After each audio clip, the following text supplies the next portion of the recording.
26 ফেব্রুয়ারি সিদ্ধান্ত হয় যে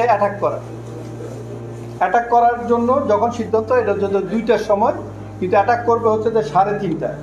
কিন্তু ওই ঊর্ধ্বতন কর্তৃপক্ষের নির্দেশে বলা হয় যে না, এখন রাজনৈতিক সমাধানের চেষ্টা করছে, এখন যেন অ্যাটাক না করা হয়। তো শেষ পর্যন্ত সন্ধ্যা হয়ে যাওয়াতে সেই অ্যাটাকও বাতিল করা। এরপরে তারপরে বাতিল হয়ে যাওয়ার পর আপনারা জানেন বিডিআর বিদ্রোহের আস্তে আস্তে পরিসমাপ্তি ঘটে, শান্ত হয়ে আসে।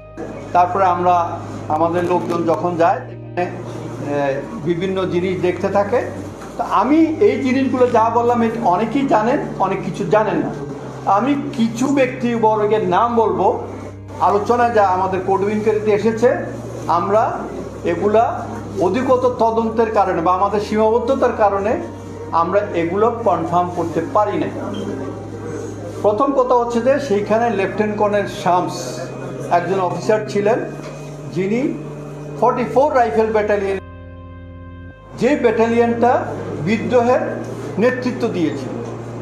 এই অফিসারটা হচ্ছিল 14 লং কোর্সের অফিসার। এবং কাকতালীয় সেটা হচ্ছে যে এই ব্যাটালিয়ন বিদ্রোহ নেতৃত্ব দেওয়া সত্ত্বেও এই ব্যাটালিয়নের কোনো অফিসার মারা যায়নি। দ্বিতীয় হচ্ছে 14 লং কোর্সে কোনো অফিসার মারা যায়। তৃতীয় হচ্ছে ডিজি সব অফিসারকে বলেছিলেন, go back to your unit, bring them back, I will motivate them. কিন্তু সকলেই তাদের ইউনিটে গিয়েছিল, কিন্তু এই অফিসার সে তার অফিসে যায়নি, সে ব্যাটালিয়নে যায়নি। সে একজন ডিএডির বাসায় বা একজন বিডিআরের সদস্যের বাসায় সে আত্মগোপন করে, তাকে নিয়ে যায়, তার 2 জন গেছিল, তাকে ধরে নিয়ে যায়। এবং সে ওইখানে নায়েব সুবেদার ইসমাইলের বাসা, সেই বাসায় সে ছিল। পুরা ঘটনার সময় সে ওখানে উপস্থিত ছিল।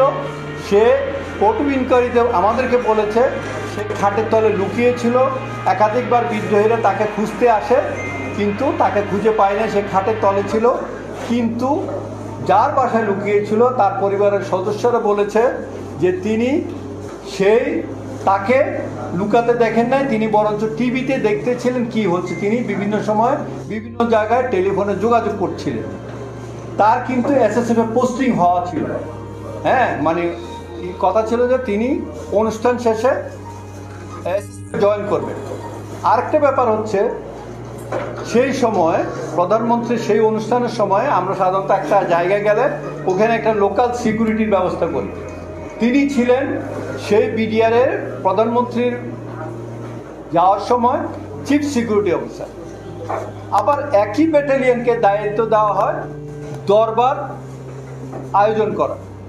তো এই ধরনের একটা জাতীয় পর্যায়ের অনুষ্ঠানে অন্য অফিসে থাকা সত্ত্বেও একই ব্যক্তিকে আমরা 2টা টাস্কিং করি, এটা আমাদের নিয়ম।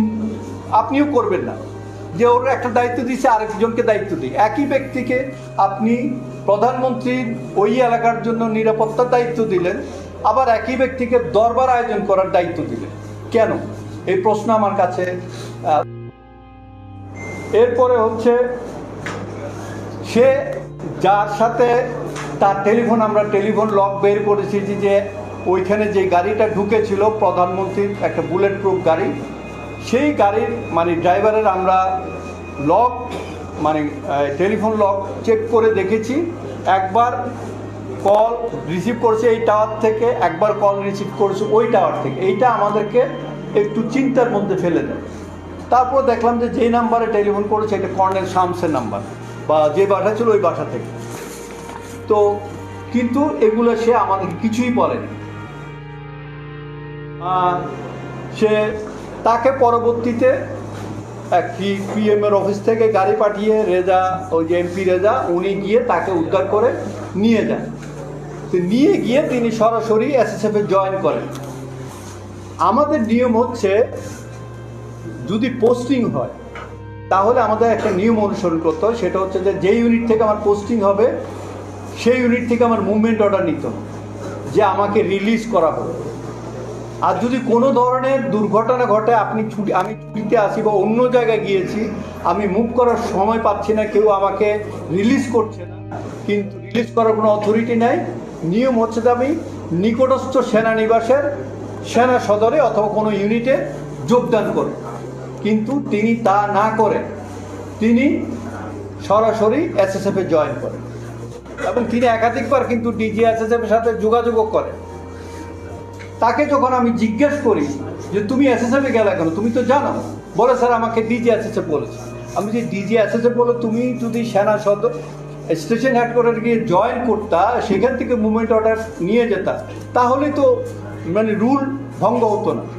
আচ্ছা, এখন তার অন্য একটা পরিচয় আছে, তিনি হচ্ছেন ইঞ্জিনিয়ার মোশাররফ হোসেন, যিনি মিরসরাই বাড়ি, যিনি একসময় মন্ত্রী ছিলেন, তার বোনের ছেলে মেজর জাহিদি। এইটাও আমাদের কাছে একটা সাসপেক্টেড মনে হয়েছে। তিনি একাধিকবার জেনারেল তারেকের সাথে যোগাযোগ করেছেন, জেনারেল তারেকের সাথে মানে ডিজি শাকিলের যোগাযোগ করে দিয়েছিলেন। তিনিও সেইখানে একটা ওই ঘটনা যখন শুরু হয়ে যায় তাকে নিয়ে যায়, তাকে একটা ওইখানে নিরাপত্তা হেফাজতে রাখা।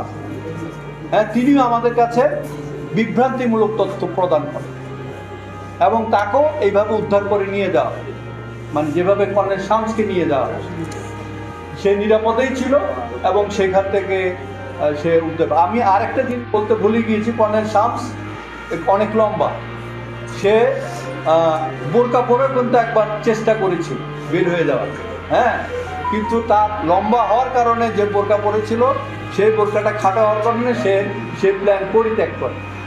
এবং পরবর্তীতে যখন আমাদের প্রমোশন বোর্ড হয়, আমাকে ডিজি এসএসএফ অনুরোধ করে তার প্রমোশনের জন্য যেন আমি কোনো ভেটো না দিই। আমি বললাম যে ভাই, সে আমার অফিসার না, আর আমি কোর্ট ইনকোয়ারি সংক্রান্ত বিষয়ে কোনো আলাপ করব না। এখন তারপরে তার নাম যখন আসে তখন অনেক বলছে তার সম্পর্কে, সেইবার সে প্রমোশন পায় নাই। পরবর্তী বোর্ডে সে ফুল কর্নেল হয়, তারপরে বোর্ডে সে ব্রিগেডিয়ার হয় এবং তাকে ওয়াশিংটনে ডিএ হিসেবে পাঠিয়ে দেওয়া হয় এবং রিটায়ারমেন্ট আগ পর্যন্ত তিনি ওয়াশিংটনেই ছিলেন। ডিজিএফআই আমাদের একটা ভাইটাল অর্গান এবং এখন সেটা হচ্ছে যে ভীতিকর একটা অর্গানাইজেশন হয়ে গিয়েছে আমাদের সবার জন্য। আমাদের যে পরিচিতি ছিল, যে সম্মানের, সেই পরিচিতিটা ধুলায় মিশিয়ে দিয়েছে এই ডিজিএফ। তার আগেও পলিটিক্যালি ব্যবহৃত হয়েছে, কিন্তু 2009-এর আগে এইভাবে হয়নি। তারা একটা দানব তৈরি করেছে। সেই ডিজিএফআই সেই সময় 9:25 এখানকার যে ডিজিএফআইয়ের যে রিপ্রেজেন্টেটিভ বিডিআরে ছিল, সে প্যারামিলিটারি ফোর্সের যে অফিসারটার দায়িত্বে ছিল মেজর মর্তুজা, তাকে 9:25 খবরটা দেয় যে এখানে গোলাগুলি হচ্ছে, এখানে অসন্তোষ তৈরি হয়েছে। সে সাথে সাথে কর্নেল আলমাসকে জানায়, এখানকার ঢাকার ডেড কমান্ডার কর্নেল আলমাস সরাসরি ডিজিএফআইতে জানে।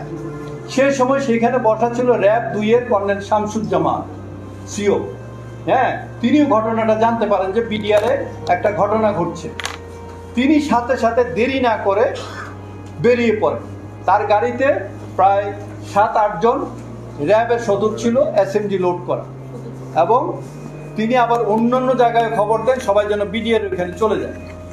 এর মধ্যে তার সাথে গুলজারের যোগাযোগ হয়, যেহেতু গুলজারও র্যাবে ছিল, শামসুজ্জামানও র্যাব ছিল, গুলজার র্যাব থেকেই গিয়েছে। সেই কারণে যোগাযোগটা বলছিল যে তুই চলে আয়, এরা ভীতু, তুই ঢুকে পড়, এরা পালায় চলে যাবে। তো সে 5 নম্বর গেটে যায় এবং বলছে তুই দরবারের এদিক যায়। সে 5 নম্বর গেটে গেছে, যাওয়ার পরে যে ঢুকতে যাবে, এর মধ্যে তার সাথে আরও অনেকে যোগ করেছে, প্রায় 30 জনের মতো, 30 থেকে 35 জন। সে একটা ফিগারটা বলতে পারে নাই, বিভিন্ন জায়গা থেকে তার সাথে, তাদের সবার হাতে ছিল এসএমজি এবং র্যাব কিন্তু অস্ত্র এবং গোলাবারুদ নিয়ে মুভ করে। তখন প্রথমে তাকে কর্নেল রেজানু, র্যাবে পোস্টিং ছিল, তিনি করেন, বলে জানান যে তোমাকে ভিতরে যেতে মানা করেছে। পরবর্তীতে তিনি মেজর জেনারেল হন এবং তিনি অ্যাম্বাসেডর হিসেবে দায়িত্ব পালন করেন। তিনি একটি রাজনৈতিক দলীয় পরিচয়ও বহন করেন। এরপরে যখন জামান মানে তারপরে তৈরি হচ্ছিল কর্নেল গুলজারের অনুরোধের প্রেক্ষিতে, সে সময় ডিজি হাসান, র্যাবের ডিজি হাসান মাহমুদ, তিনি টেলিফোন করেন যে না, আপনাকে ঢুকতে হবে না, উপর থেকে নির্দেশ দেওয়া হয়েছে। তো এই র্যাবের ডিজি হাসান আমাদের কোনো স্টেটমেন্ট দেন নাই, কিন্তু তিনি পরবর্তীতে পদোন্নতি পান, তিনি আইজিপি হন এবং আইজিপির টেনিউর শেষ হওয়ার আগেই তাকে স্পেনের রাষ্ট্রদূত নিয়োগ করা হয়। আমরা এরপরে হচ্ছে ডিজিএফআই যে এরপর আমাদের তদন্ত কমিটিতে যখন আমরা কাজ করি, আমাদের তথ্য দরকার ছিল, যে তথ্য ছিল ডিজিএফআইয়ের কাছে, র্যাবের কাছে, কারণ তারা ওখানে প্রেজেন্ট ছিল। ঘটনার পর তারা অনেক তাদের নজরদারি বাড়িয়েছিল। আমরা ডিজিএফআইকে চিঠি লিখি যে আপনাদের যে সমস্ত অফিসার বা সদস্য বিডিআরের ওইখানে কর্মরত ছিল জানে, তাদেরকে পটুয়ারিতে স্টেটমেন্ট দেওয়ার জন্য পাঠানো অনুরোধ করে। তো প্রথমে ডিজিএফআই জেনারেল মোল্লা ফজলে আকবর, উনি মেজর জেনারেল ছিলেন, ব্রিগেডের থেকে মেজর জেনারেল হয়েছেন, তিনি জেনারেল জাহাঙ্গীর আলম চৌধুরীকে টেলিফোন করেন যে ডিজিএফআই থেকে কোনো ব্যক্তি পটু ইনকোয়ারিতে স্টেটমেন্ট দিতে যাবে না। তো জেনারেল জাহাঙ্গীর আমাকে বলেন না, জেনারেল জাহাঙ্গীর জেনারেল ইয়েকে বলেন, মোল্লা ফজলে আকবরকে বলেন তুমি জেনারেল মতিনকে বলো, ও এগুলো কোঅর্ডিনেট করছে। তো উনি আমাকে টেলিফোন করেন যে তোমরা নাকি ডিজিএফআইয়ের স্টেটমেন্ট চেয়েছিল। আমরা জি স্যার চেয়েছি। বলে আমাকে বলো যে কোনো গোয়েন্দা সংস্থা কি স্টেটমেন্ট দেয়? আমি বললাম স্যার কেন দিবে না স্যার, আমরা তো বিভিন্ন ইউনিটে চাকরি করার সময় গোয়েন্দা সংস্থার প্রতিবেদনের প্রেক্ষিতে অনেক অ্যাকশন নেই। তার এটা তো এমন একটা ঘটনা যেটা পৃথিবীর ইতিহাসে ঘটে নাই, তো এখানে স্টেটমেন্ট দিতে অসুবিধা বলে না, আমার কোনো অফিসার স্টেটমেন্ট দিবে না। এবং আমরা ডিজিএফআই থেকে কোনো ধরনের ন্যূনতম সাহায্য পাইনি, অথচ তারাই উচিত ছিল আমাদেরকে সহায়তা করা। এবং আমি যেটা শুনেছি, ওইখানে উঁচু উঁচু বিল্ডিংয়ে যারা থাকতো আশেপাশে, তাদের অনেকের কাছে ভিডিও ছিল। সেই ভিডিওগুলো নাকি ডিজিএফআই রিপ্রেজেন্টেটিভরা নিজেরা গিয়ে এটা ডিলিট করেছে। সেই পিডিআরে ঘটনার সময় brigadier general Alam signal sir, তিনি সেইখানে পোস্টিং ছিলেন, তিনি মনিটর করতেছিলেন টেলিফোন কনভারসেশনগুলো। তিনি ডিজিএফআই তখন ওই প্রধানমন্ত্রীর বাসা থেকে এসে যখন বললো স্যার বলে তোমরা বেশি কথা বলো, এত কিছু হচ্ছে না, সে বললেন স্যার আমি এখানে দেখতেছি, মনিটর করতেছি। তারপরে পরবর্তীতে সে পটু ইনকোয়ারির একটা সদস্য হতে চেয়েছিল ব্রিগেডিয়ার আলম, কিন্তু ব্রিগেডিয়ার আলমকে তো সদস্য হতে দেয়ই নাই, তাকে একদিনের নোটিশে পোস্টিং করে যশোর পাঠিয়ে দেওয়া হয়।